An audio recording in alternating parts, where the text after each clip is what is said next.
Hello everyone. We will start with our today's topic, that is bronchiectasis. Now, what is bronchiectasis? When we see the term bronchiectasis, it can be divided into two parts, bronchi and ectasis. So ectasis means dilation and bronchi. So therefore, bronchiectasis is dilation of the bronchi. Now, what is the definition? Definition says that it is irreversible airway damage and dilation, that is ectasia, of the bronchi associated with chronic airway infection. Now, we'll study about a vicious cycle related to bronchiectasis. So, most of the bronchiectasis cases start with an infection. This infection results in inflammation. This inflammation causes permanent airway dilation and it decreases the mucociliary clearance. If the mucociliary clearance is decreased, that means there will be mucus accumulation. This mucus accumulation will further cause increased chances of infection. So it can start from a stage of infection. It can also start from a stage of inflammation. For example, when there is immune problem in a person, his immunity is low, it starts with infection. Now, in India, there's a common problem of tuberculosis. In tuberculosis, there is inflammation. So, in tuberculosis, this cycle starts from inflammation. Talking about rheumatoid arthritis, again, it is related to inflammation. Then, in permanent airway dilation and decreased mucociliary clearance, we have some specific conditions. For example, ciliary dysfunction syndrome. Example is Carter-Jenner syndrome. Now, talk about type of bronchiectasis. So we have this is the normal bronchi. You can see this is a cylindrical type. So cylindrical means that there's just dilation of the airway. If we talk about varicose, you can see that it's irregular. This irregularity is the varicose type. And in cystic, we can appreciate the multiple cyst formation. So these are the four types. Now, cystic, it's the most severe type and cylindrical is the most common type. Now, when we see this diagram, this shows the diagram of a normal airway and a bronchiectatic airway. In a normal airway, you can appreciate all the layers very clearly. But in a bronchiectatic patient, you can see that there is loss of cilia. Now, this loss of cilia results in mucus accumulation. So this is the mucus and this loss of cilia results in mucus accumulation. Then you can see that there is increased mucus formation too, and this wall, you can see it is damaged. Now, moving on to the causes of bronchiectasis. Talking about the etiology of this disease, the most common cause in India is TB. In the developed countries, the most common cause is cystic fibrosis. Now, the third cause can be distal to bronchial obstruction. For example, if this is a bronchi and there's obstruction here, there's a foreign body obstructed here, you will see that distal to it, there will be dilation, there will be mucus accumulation, which will lead to infection. An example of this middle lobe syndrome. So what is middle lobe syndrome? We know that, and this is RMLS, that is right middle lobe syndrome. We know that middle lobe is present only in the right lung. And the right side, we know that the right side is a little more straighter than the left side. So the foreign body obstruction is more common in the right side. So therefore, we have a syndrome called right middle lobe syndrome. Then we have primary ciliary dyskinesia. In this, we have Carter-Jenner syndrome. In this condition, the dynein arm does not work fine, so the mucous ciliary clearance decreases. Then we have William Campbell. Now, in William Campbell, there's bronchial cartilage damage, especially in the 4th to 5th division of the bronchial tree. So that means the lower branches are involved. The lower portion of the lung is involved. In Munier-Kun syndrome, which is completely opposite, we can say, of William Campbell, because in this there's tracheobronchomegaly syndrome. In this, the upper airways, the upper large airway is affected, whereas in the William Campbell, the lower 4th to 6th division is affected. Then we have Young syndrome, in which presentation can be azoospermia, bronchiectasis, and pancreatic dysfunction. Then we have a yellow nail syndrome. In yellow nail syndrome, you will see lymphatic hypoplasia, pleural effusion, bronchiectasis, and yellow nails. You can appreciate the yellow nails very clearly in this picture. Then we have alpha 1 antitrypsin deficiencies. Then we have immunoglobulin deficiency. This will increase the chances of infection, connective tissue disease, and airway disease. Now I'll show you two pictures of Munyakun syndrome and William Campbell. So if you clearly see in Munyakun syndrome, you can see that the upper airway is affected. You can see the dilation of the upper airway very clearly. Whereas in the William Campbell syndrome, you can see the periphery, the branches are affected and there is dilation. Appreciate it. Now, moving on to primary ciliary dyskinesia, that is Carter-Genus syndrome. The symptoms that a patient can present with is bronchiectasis, sinusitis, situs inversus, and immotile sperm. And in females, they can come with a problem with infertility because the ova and the sperm, the ova does not move till the ampullary junction to cause fertilization. Now, situs inversus, you can appreciate in this picture. You can see that the liver is on the left side. Then you can see that the right-sided aorta. You can see dextrocardia. Look at this, the cardia, the heart is on the right side. Okay. So, and you can see that this is 9+2 pattern, which we normally see of microtubules. But this Dynan arm, I already told you, the Dynan arm is absent here. So, there is a dysfunction and that results in decreased mobility. Now, how will we diagnose bronchiectasis? It is a very important part. So, first thing that you will do is TFM. It stands for transmission electron microscopy. Then you have immunofluorescence, you have video microscopy, you have nasal nitric oxide levels. Note that the nasal nitric oxide levels is different from that of asthma. In asthma, we have exhaled nitric oxide levels. Then genetic analysis, because these syndromes like Carter-Genus and all, they have genetic link.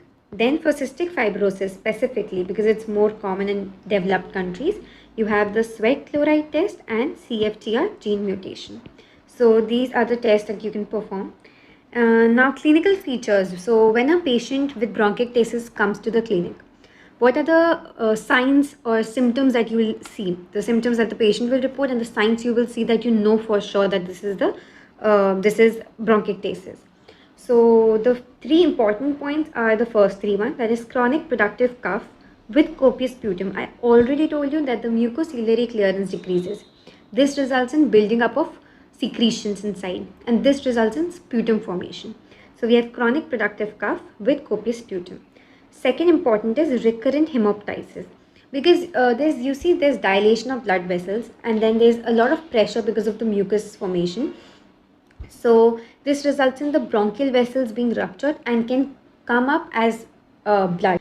So patient might cough blood. So there will be recurrent lower respiratory tract infection, again because of decreased mucociliary clearance and increased mucus formation, which will give the bacteria a nidus for infection. Then we have sinusitis and infertility. I told you the reasons for this. Now on examination, you'll notice clubbing. You can see in this picture, how do you see if the patient has clubbing or not? There's a clinical sign called Shamrat sign. In this is a normal patient and this is the clubbed patient. You see this gap and you see there's no gap here. That means this patient has clubbed fingers and this patient is normal. So clubbing, mid-early inspiratory crackles vary with cough. That means so there'll be a crackling sound because there's a lot of fluid inside. So when the person will try to take in air, there'll be a lot of movement inside the lungs. So that will cause crackles. Now this will vary with cough because there's fluid inside the lung. This characteristic property tells you that there's fluid inside the lung. And then there'll be a low-pitched wheeze. Now, a few important points that you need to note is that when it is involving the upper lobe, more common is cystic fibrosis. The central is allergic bronchopulmonary aspergillosis. This is caused by fungus. Then mid zone is TB, that is right middle lobe syndrome. Then the lower zone is infection is more common in the lower zone because the mucus secretion, because of gravity, it accumulates in the lower lobes and the infection are more common there. And investigations, we have sputum for gram staining and culture sensitivity because there's infection. Now you can remember this because Pseudomonas is more common in this type of in bronchiectasis related infections. Then we have staph, then we have pneumococci, Haemophilus influenza and mycoplasma. You'll also do a CBC, X-ray, pulmonary function test, and this is obstructive lung disease, so we know that FEV1 by FVC ratio will be less than 70. And test for specific causes. For example, I told you for cystic fibrosis, the test you'll perform is sweat chloride test and CFTR gene mutation. So this will be the investigations. Now, chest X-ray findings. So you can look at this chest X-ray. Now, first is focal non-homogeneous infiltrate. So when I focus on this image, you can see non-homogeneous infiltrate. That means you can see these markings, these bronchial markings. This refers to the non-homogeneous infiltrate. Now, tram lines. Now, what are tram lines? So basically the walls of the bronchi are thickened, and this is clearly seen on an X-ray, and you can appreciate these lines very clearly. So when two parallel lines are present, these are called tram lines. Okay, now then we have cyst formation and mucoid impaction. You can see that the lower area is not that clear. It's because of the mucus impaction. In chest CT, what will you see? So this is chest CT. In chest CT, we notice bronchial dilation. So normally the bronchial diameter is equal. Bronchial diameter is equal to the blood vessel diameter. But in bronchiectasis, there's bronchi dilation. So the bronchial diameter is more than 1.5 times of the blood vessel diameter. Now you see here, this is the blood vessel and this is the bronchus. So the bronchus diameter is much more than the blood vessel's diameter. This gives rise to a signet ring appearance. You can appreciate it over here. See, this is the bronchial dilation, okay, and you can appreciate these small vessels here. So this is the bronchial dilation, small vessels. Again, this one, small vessel. So this gives rise to signet ring appearance. Then we have bronchial wall thickening that gives rise to tram lines and visualization of bronchi towards periphery. You can see that the bronchi are present towards periphery. This. Usually the bronchi are not visible as we move from center. As you move from center to the periphery, the bronchi visibility decreases. But here you can make out the bronchi in the periphery. These. Then the types I already told you: cylindrical, varicose and cystic. Cylindrical most common, varicose most severe, and focal bronchiectasis. Just remember this point that for focal bronchiectasis you need to perform bronchoscopy. I told you about the central bronchiectasis, that was allergic bronchopulmonary aspergillosis. You can see it in this one, this central bronchiectasis. Now, there's a special entity called traction bronchiectasis. It is seen in patients with fibrosis. In interstitial lung disease, people have fibrosis. You can appreciate the fibrosis very well in this image. This is the fibrosis, and this traction bronchiectasis is seen in patients with fibrosis, interstitial lung disease. It is a restrictive disease.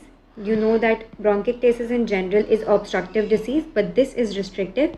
There is dry cough present, and remember this dry cough present, that means there is no sputum formation. So the classical signs of bronchiectasis are absent. That means no copious sputum and no recurrent infection. So this is not, it's a misnomer. You say bronchiectasis, but actually the characteristic signs are not there. Then treatment, we have antibiotics, mucolytics, we have bronchodilators.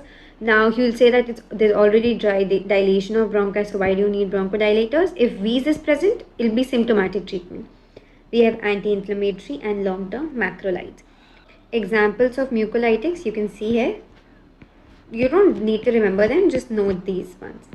For clearance of secretions, what will you do? Since you know there's a lot of secretions build up inside the lung and the patient is being flooded in his own secretions, so what will you do to help him? So there are a lot of things that are used now because the technology is so advanced. So the first is chest physiotherapy, the postural drainage method, then cuff assist devices, that means flutter valve. So this is a flutter valve. You place it in the mouth, it creates vibrations that goes up to the bronchi and then cause vibrations, and this pushes out the secretions.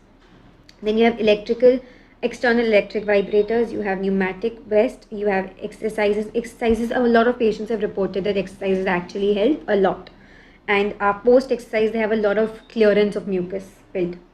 And then positive expiratory pressure mask, and you know there are a lot of chest vest. So this is a person, imagine, and he's happy.